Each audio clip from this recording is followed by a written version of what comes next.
Escuchábamos a Capital Cities con Kangaroo Court. Estamos en la invención del futuro en Pauta 100.5 y tal como se los prometí, ya estamos con nuestro primer invitado de hoy, el doctor Cristian González, es director del Centro de Gerociencia, Salud Mental y Metabolismo Gero, un centro que estudia el envejecimiento, que estudia la relación del envejecimiento con las patologías que afectan al cerebro. Es un centro financiado por el FONDAP, ¿correcto, Cristian? FONDAP, sí. Y que tiene en sus filas, podríamos decir, de investigadores a gente, diría yo, de la élite, en el buen sentido de la palabra científica chilena, porque además el tema del envejecimiento no es que esté, comillas, de moda, sino que es prioritario abordarlo y literalmente estamos contra el tiempo. ¿Cómo estás, Cristian González? Hola, ¿qué tal? Bien, gracias por la invitación. La verdad es que es prioritario, es tan prioritario que el programa FONDAP se llama Fondo de Áreas Prioritarias. Claro. Claro. Y nos tenemos que hacer cargo rápidamente de esto porque la tasa de envejecimiento en Chile es muy grande. Es muy sintomático que en los últimos 50 años hemos envejecido a un promedio de 4 años por cada década. Y eso es mucho. Eso es una curva de crecimiento que no se ha observado de la misma manera en otros países, y eso nos coloca en una situación de tener que hacernos cargo, primero para entender cómo está ocurriendo el envejecimiento de los chilenos, y segundo, también para ver cómo enfrentamos el envejecimiento en sus múltiples dimensiones. Ahí hay algo súper interesante en lo que acabas de decir, porque dices cómo enfrentamos el envejecimiento los chilenos. Yo creo que hay dos aspectos ahí. Uno es el aspecto social, ¿cierto? De cómo nos hacemos cargo socialmente de nuestros adultos mayores, que vamos a hacer nosotros mismos, digamos, no ninguna filantropía.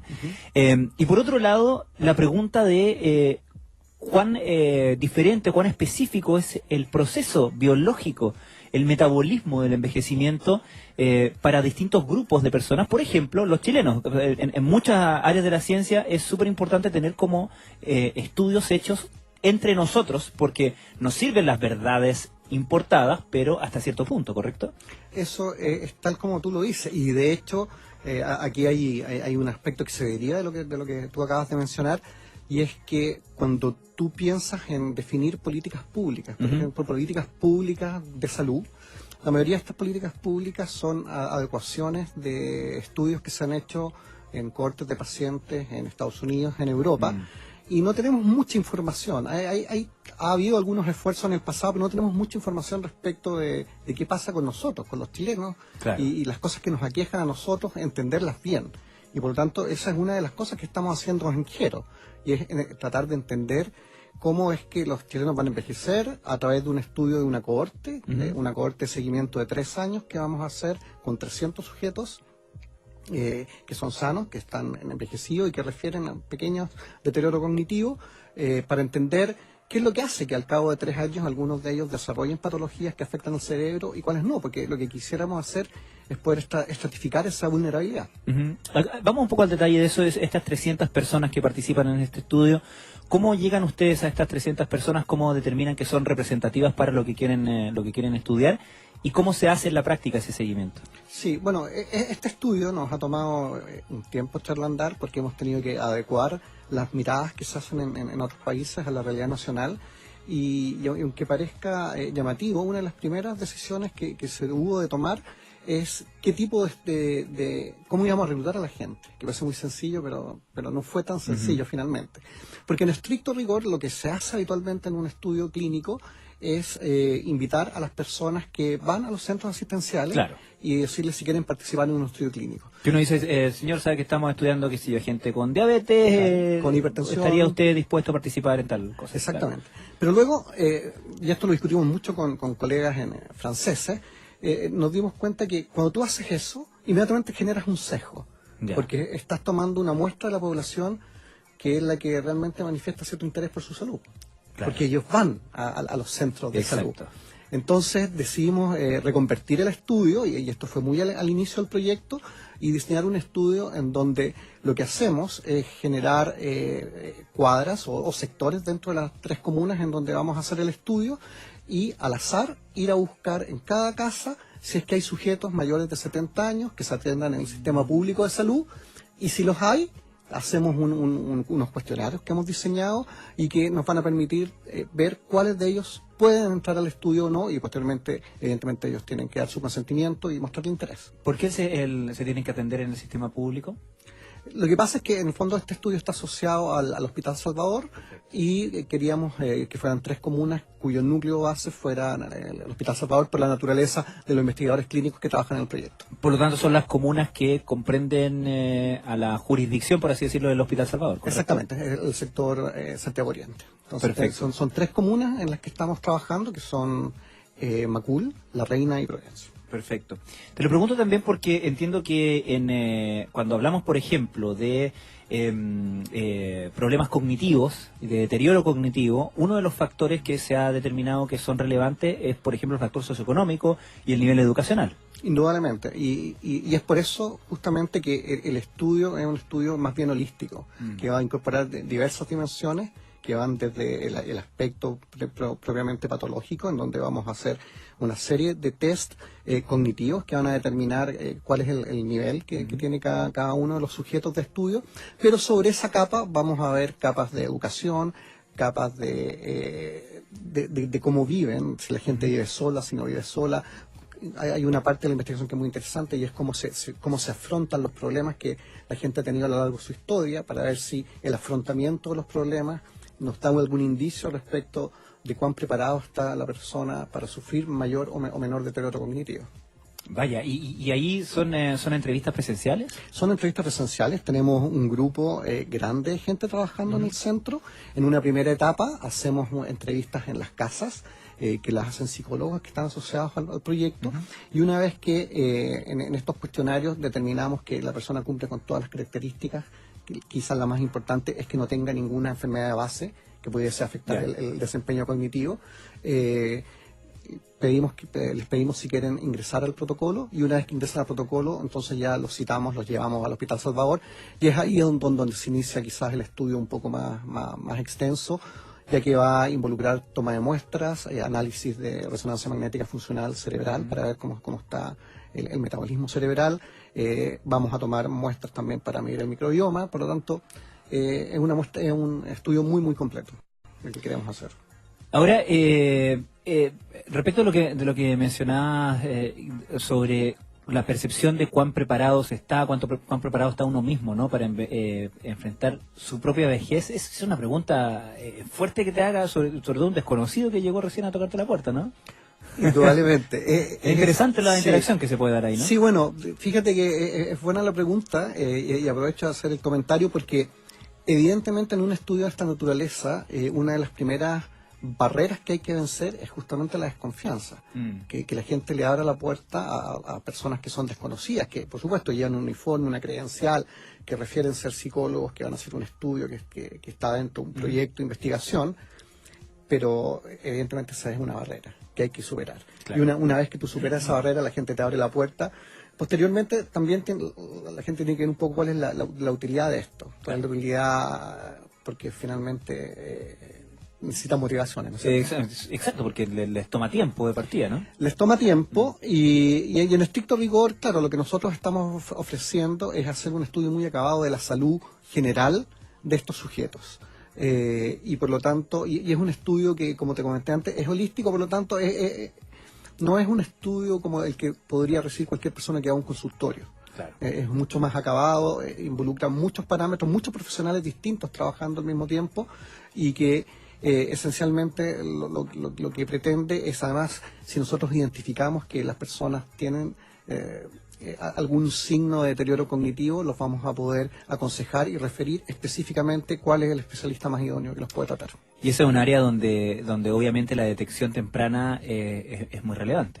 La detección temprana de la enfermedad neurodegenerativa, yo diría que en este momento es el santo grial. Todo el mundo anda buscando biomarcadores. Lo ideal sería encontrar un biomarcador que saliera en la sangre. Expliquemos un poco, en el fondo son aquellas evidencias que pueden estar en nuestro cuerpo antes de que nosotros tengamos los síntomas. Exactamente. ¿Correcto? Por ejemplo, cuando salen los niveles elevados de glucosa en sangre, tú puedes decir que la persona está haciendo una predisposición a desarrollar la diabetes. En este caso, no existen muy buenos indicadores que uno puede encontrar en sangre, en plasma, que indiquen que una persona es propensa o tenga mayores probabilidades de desarrollar una demencia. Y por lo tanto es un área de investigación que está absolutamente en boga. Mucha gente intentando ver eso y evidentemente es parte de lo que a nosotros nos gustaría abordar también. ¿Eso significa que en el cuestionario, en lo que están tratando de determinar en esta muestra de 300 personas, también incluye preguntas sobre su herencia, sobre su ascendencia, sobre antecedentes familiares de ciertas enfermedades? Indudablemente, son aspectos que se consideran para también trazar un poco de la epidemiología de la muestra. La muestra no es tan grande, por eso es una muestra de cohorte, por lo tanto no es cabalmente un estudio epidemiológico por el número de sujetos, pero sí la gracia de un estudio de cohorte es que los estudios de cohorte quedan ahí y luego una cohorte se puede sumar a otra cohorte y muchas cohortes ya sí pueden constituir un cuerpo o un volumen de datos interesantes. Y efectivamente vamos a arrastrar respecto a la historia de cada uno, aunque en realidad yo quisiera también mencionarte acá que en la mayoría de los casos de las enfermedades neurodegenerativas, estas no tienen un origen genético puro. Solamente un 5% de la enfermedad de Alzheimer, por ejemplo, que es la más prevalente, tiene una causa genética, el otro 95% es el que llamamos el Alzheimer familiar o esporádico, que no tiene una componente genética. Vamos a seguir conversando con el doctor Cristian González, director del Centro de Gerociencia, Salud Mental y Metabolismo. Escuchamos a Jarvis Cocker y su grupo Pulp. Mira qué apropiado la canción que se les ocurrió tocar. Este se llama Help the Aged. Help the Aged. Ahí sonaba el grupo Pulp con Help the Aged, y de eso justamente estamos hablando con Cristian González, no por su edad, por cierto. Tú eres bastante joven, ¿qué edad tenés? 49. Mira, un lirio, toda la vida por delante. Pero él es director del Centro de Gerociencia, Salud Mental y Metabolismo, GERO, ya lo decíamos, un centro que es un centro financiado por el FONDAP, el Fondo de Financiamiento de Centros de Investigación en Áreas Prioritarias, y se dedica principalmente al estudio del envejecimiento y la relación con las patologías que afectan al cerebro. Cristian González, tuvimos una buena noticia en las últimas horas. La revista Lancet Neurology puso como ejemplo el Plan Nacional de Demencia de Chile, al que nos hemos referido a él en otras ocasiones, porque de hecho estuvimos en la unidad de memoria del Hospital Salvador, que es uno de los centros del plan de demencia. Pero ese me imagino para ustedes que estuvieron, yo sé, peleando o luchando mucho tiempo, muchos años por sacar adelante un plan nacional de demencia. Me imagino que es reconfortante, ¿no? Absolutamente, además que es una noticia que nos pilla de sorpresa, ¿no? Nadie tenía en el radar de que podíamos aparecer en Lancet Neurology, que es una revista absolutamente muy prestigiosa, y que en el fondo lo que hace en esa editorial es analizar la necesidad de establecer planes nacionales de demencia, por la misma razón que estábamos hablando en la parte anterior, y es que el envejecimiento progresivo de la población se va a traducir necesariamente en un aumento explosivo de demencias en todas partes del mundo, y por supuesto que Chile no es la excepción. Por lo tanto, es bien reconfortante que el centro que hay en Chile haya sido mencionado en esta editorial. Yo creo que aquí también es muy importante destacar el papel de nuestra subdirectora, que es Andrea Lachevsky, que ella sí estuvo durante muchos años trabajando en la creación de este Plan Nacional de Demencia. Ahora, en ese sentido, nos habrá ayudado, digo nos como país, ¿cierto? El hecho de como partir tarde en subirnos al tema, como de repente el hacer las cosas con una visión o con una óptica más moderna puede resultar más fácil que reformar o transformar instituciones, planes, protocolos que vengan con otros enfoques, ¿no? Más antiguos. Posiblemente sí. A mí me da la impresión que en estricto rigor existe conciencia desde hace un tiempo atrás de que el envejecimiento es un problema. Y a mí me gusta aquí siempre hacer el paréntesis, y es que nosotros somos un centro de estudios de envejecimiento, y el concepto de gerociencia trata de meter, de conjugar dos aspectos, que es la biología del envejecimiento con la biología de las enfermedades. Y esos son problemas de interés científico muy importantes, son problemas biológicos muy bonitos. Pero en estricto rigor el envejecimiento es mucho más que eso. El envejecimiento nos plantea un dilema ético, nos plantea un dilema económico y nos plantea un dilema social. Por lo tanto, yo diría que es un campo al que mucha gente puede sumar. Y uno esperaría, y si tú me preguntas a mí ¿Cuál es mi sueño? Mi sueño es que, por supuesto, una vez que el proyecto FONDAP se extinga, que va a ser dentro de 7 años más, pudiésemos tener un centro nacional de envejecimiento, un centro nacional de gerociencia, algo en donde hubiese espacio no solamente para los que estamos interesados en entender la biología del envejecimiento, sino que donde pudiésemos conversar con sociólogos, con psicólogos, con diseñadores, con arquitectos, donde pudiésemos repensar la forma como Chile va a enfrentar el hecho de tener una población envejecida. Ustedes en el Centro de Gerociencia, de hecho, presentaron, y tuvimos acá en el programa a la doctora Daniela Tumala, que estuvo a cargo de presentar esto en La Moneda, el 5º estudio sobre inclusión y exclusión social de personas mayores a principios del mes de junio, que arrojaba que un 70% de los chilenos cree que el país no está preparado para enfrentar la vejez. Lo que da cuenta de que, está bien, felicitémonos de tener un plan de demencia, pero nos da cuenta de todo lo que queda por avanzar, ¿no? Sí, queda mucho por avanzar y nos tenemos que preocupar ahora. Yo diría que el mensaje más importante para todo el mundo, y no solo a la academia, es que nos tenemos que preocupar hoy sobre este punto. A finales del 2015 ocurrió algo que es bien llamativo, y es que por primera vez en el mundo hubo más gente de mayores de 65 años que menores de 5 años a nivel de población mundial. Lo que indica que esto, tal como en Estados Unidos se acuñó el término de silver tsunami, claro. el tsunami de las canas que se nos claro. viene, y es un problema del que nos tenemos que hacer cargo. Ahora, hay una pregunta, una interrogante científica asociada a esto, naturalmente, el envejecimiento, que para ti sea particularmente obsesiva, que digamos que si pudieras elegir, o la resuelves tú, o por lo menos la ves resuelta en tu vida. ¿Tienes clara una obsesión en eso? Sí, yo creo que a nivel, y me voy a referir no ahora a una pregunta científica, sino más bien al problema del envejecimiento. ¿Ya? Yo diría que desde el punto de vista de lo que uno puede hacer que impacte en la sociedad, lo más importante ahora es tratar de diseñar intervenciones que ayuden a que la gente envejezca mejor. También hace algún tiempo atrás se había propuesto que habría un cierto límite para la vida de los humanos, que era en torno a 115, 120 claro. 20 años. Ahora se cree que eso podría no ser así, ya se calcula que la gente que están haciendo ahora podría llegar a vivir 130, 140 años, pero el punto es, ¿de qué nos sirve vivir 130 años si los últimos 30 años o 40 años tenemos enfermedades crónicas? Entonces la discusión ahora, y es ahí hacia donde yo creo que nosotros en último aspecto quisiéramos dirigirnos, es a diseñar o a encontrar intervenciones, ya sea basadas en hábitos de vida, cambios de estilo de vida o en intervenciones farmacológicas o genéticas que ayuden a que la gente envejezca en mejores condiciones. En el fondo, la hipótesis de la gerociencia lo que dice es que si tú retrasas la aparición o mejoras la forma como la gente envejece, retrasas la aparición de todas las enfermedades que tienen el envejecimiento como su principal causa. Y entre esas están las más importantes, las que todos conocemos: cardiovasculares, cáncer, hipertensión, Alzheimer, etcétera.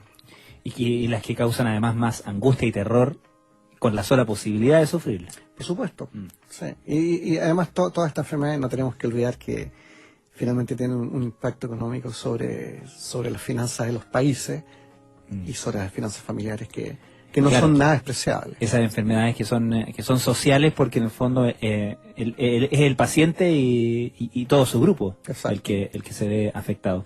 Cristian González, director del Centro de Gerociencia, Salud Mental y Metabolismo Gero, muchísimas gracias por habernos acompañado hoy. Gracias a ti. Nosotros nos vamos a una canción y luego a un corte. Escuchamos a Ilia Curiaquian de Valderramas y esta que se llama Jennifer del Estero.